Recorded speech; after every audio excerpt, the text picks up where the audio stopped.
This is the reading of Exodus chapter 2 from the Life Application Study Bible, New International Version.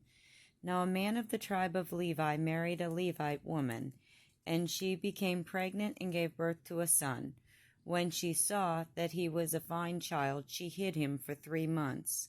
But when she could hide him no longer, she got a papyrus basket for him and coated it with tar and pitch.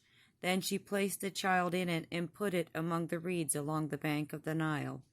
His sister stood at a distance to see what would happen to him. Then Pharaoh's daughter went down to the Nile to bathe, and her attendants were walking along the river bank. She saw the basket among the reeds and sent her female slave to get it. She opened it and saw the baby. He was crying, and she felt sorry for him. "This is one of the Hebrew babies," she said. Then his sister asked Pharaoh's daughter, "Shall I go and get one of the Hebrew women to nurse the baby for you?" "Yes, go," she answered. So the girl went and got the baby's mother. Pharaoh's daughter said to her, "Take this baby and nurse him for me, and I will pay you." So the woman took the baby and nursed him. When the child grew older, she took him to Pharaoh's daughter, and he became her son. She named him Moses, saying, "I drew him out of the water." One day after Moses had grown up, he went to where his own people were and watched them at their hard labor. He saw an Egyptian beating a Hebrew, one of his own people. Looking this way and that and seeing no one, he killed the Egyptian and hid him in the sand. The next day he went out and saw 2 Hebrews fighting.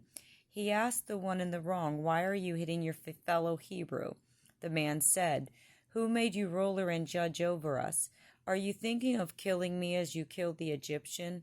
Then Moses was afraid and thought, "What I did must have become known." When Pharaoh heard of this, he tried to kill Moses. But Moses fled from Pharaoh and went to live in Midian, where he sat down by a well. Now a priest of Midian had 7 daughters, and they came to draw water and fill the troughs to water their father's flock. Some shepherds came along and drove them away. But Moses got up and came to their rescue and watered their flock. When the girls returned to Reuel, their father, he asked them, "Why have you returned so early today?" They answered, "An Egyptian rescued us from the shepherds. He even drew water for us and watered the flock." "And where is he?" Reuel asked his daughters. "Why did you leave him? Invite him to have something to eat." Moses agreed to stay with the man, who gave his daughter Zipporah to Moses in marriage.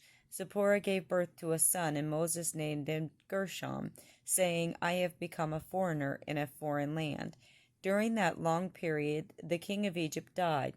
The Israelites groaned in their slavery and cried out, and their cry for help because of their slavery went up to God. God heard their groaning, and he remembered his covenant with Abraham, with Isaac, and with Jacob. So God looked on the Israelites and was concerned about them.